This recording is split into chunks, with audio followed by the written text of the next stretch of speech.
Plants के transpiration में दो इंपॉर्टेंट टर्म्स हैं जो आपको समझनी है। सबसे पहली है transpiration. So transpiration is a process by which the loss of water in the form of vapours occurs through the aerial part of the plant. तो यानी कि ये वो प्रोसेस है जिनके द्वारा वाटर लॉस होता है in the form of vapours through the aerial part. Aerial part का मतलब हो गया stem, leaves etcetera. This process called transpiration. Transpiration की वजह से प्लांट के अंदर एक नेगेटिव प्रेशर क्रिएट होता है और उस नेगेटिव प्रेशर की वजह से जो वाटर और न्यूट्रिएंट्स हैं यानी कि जो सैप मॉलिक्यूल है फ्रॉम द सॉइल वो राइज अप हो जाते हैं इनटू द प्लांट्स। ठीक है, और कौन टिश्यू लेके जाता है सैप को, आपको बताया गया है जाइलम टिश्यू। ठीक है, on the other hand translocation is the movement of food molecules from where they it is formed. तो जहां फूड मॉलिक्यूल बनेगा वहां से फूड मॉलिक्यूल को कैरी करके लेके जाया जाएगा by the phloem tissue to the whole body parts. So this is called translocation. Translocation. अब हम मूव करेंगे मतलब नेक्स्ट पार्ट में, ट्रांसपोर्ट इन द ह्यूमंस। तो मतलब transport system in the humans, जैसे फूड को डाइजेस्ट करवाने के लिए या न्यूट्रिशन प्रोसेस के लिए डाइजेस्टिव सिस्टम था, रेस्पिरेशन करवाने के लिए रेस्पिरेटरी सिस्टम है, उसी तरह ह्यूमन बींग्स के अंदर पार्टिकल्स को ट्रांसपोर्ट कराने के लिए स्पेशलाइज्ड सर्कुलेटरी सिस्टम है। This circulatory system consist of blood which is a reddish fluid which contains 55% plasma and 45% other components। वो 45% other components क्या होंगे? RBCs, WBCs और प्लेटलेट्स। ठीक है, उसके बाद ब्लड वेसल्स। ब्लड वेसल्स वो ट्यूब्स हैं जिनके थ्रू ब्लड फ्लो करेगा। So it is a tube through which the blood flows. ये भी अकॉर्डिंग टू नेचर 3 टाइप्स के हैं पुत्र, वेन्स, आर्टरीज एंड कैपिलरीज, जिनकी डिटेल थोड़ी देर में स्टडी करेंगे।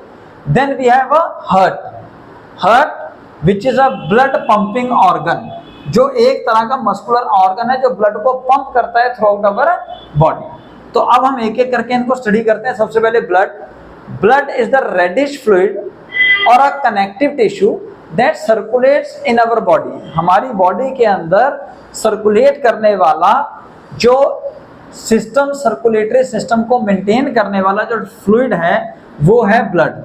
ब्लड रेड क्यों होता है ये आप सब जानते हैं, because of the presence of haemoglobin. Now this blood carries oxygen, carbon dioxide, hormones, digested food, excreta, indigested food, enzymes, वो सब कुछ हमारा ब्लड कैरी करता है। So one of a very important connective tissue of our body is blood. So blood has 4 main components. कौन कौन से? जैसा आपको पहले ही बताया, पहला plasma, then RBCs, then WBCs, last but not the least is platelets। तो इनमें से सबसे पहले हम स्टडी कर रहे हैं आपके लिए प्लाज्मा। तो जैसा मैंने आपको बताया कि ब्लड का 55% हिस्सा प्लाज्मा है और प्लाज्मा का 90 to 95% कंपोनेंट जो है वो वाटर है। So because of this water the plasma has a fluid nature and because of plasma blood has a fluid nature and rest 5 to 10% बाकी components होंगे जैसे sugar, protein, heparin etc. So due to the plasma, as I had already told you, blood is of in fluid nature. It means plasma maintain the fluidity of a blood. Then it nourishes the rest of 45% of the component of blood. Blood के बाकी जो component है RBC, WBC, platelets, उनको nourishment provide करवाता है आपका plasma. And one very important use of plasma is due to the presence of heparin, blood do not coagulate or clot in the blood vessels. तो heparin जो कि plasma के अंदर present होता है उसकी वजह से ब्लड वेसल्स के अंदर ब्लड क्लॉट नहीं होता। तो सेकेंड कंपोनेंट है आपके ब्लड का RBCs, also named as red blood capsules या red blood cells. They are also named as erythrocytes. They are red in color because of a iron-rich pigment named as hemoglobin. Normal adult के अंदर तकरीबन 12 से 13, 11, 12 to 13 ग्राम पर 100 millilitre जो है वो haemoglobin होना चाहिए। मिलीग्राम 12 to 13 मिलीग्राम पर 100 मिलीलीटर या डेसीलीटर आपके पास हीमोग्लोबिन होना चाहिए। अगर इससे कम हीमोग्लोबिन होगा then you will feel tiredness, आपकी ऑक्सीजन पूरी कैरी नहीं हो पाएगी, क्योंकि हीमोग्लोबिन का काम है it carries oxygen from lungs to the all body cells and also it carries carbon dioxide from body cells to the lungs. One more important information regarding RBC, that old RBCs are destroyed in the liver and spleen, and spleen, that's why is also named as graveyard of the RBCs. One more thing, spleen also stores fresh and mature RBCs for meeting any emergency, hence spleen is also named as blood bank of our body. Blood bank of our body. So next component is WBCs, also named as white blood capsules. Its another name is leukocytes. Leukocytes. Normal value for WBCs in our body is from 5000 to 8000 per ml of the blood. Life span जो है इनका वो 12 our से लेके कई दिनों तक होता है।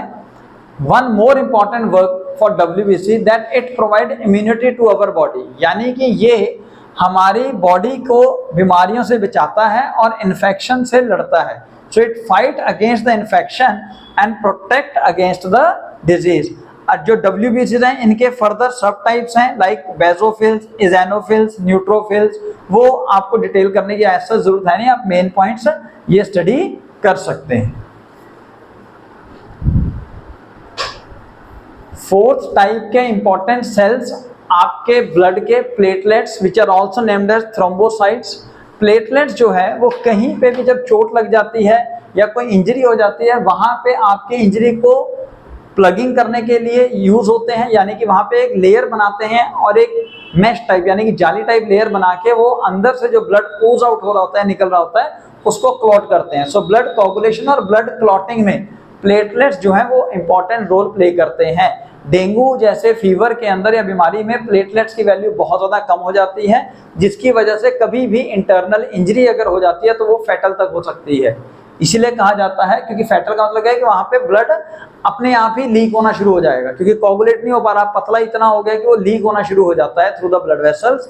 सो that may cause a death to the patient अगर उसी टाइम पे उसको ना बचाया जाए। So platelets are very important, however they are formed in the bone marrow of our body. So this is all about blood.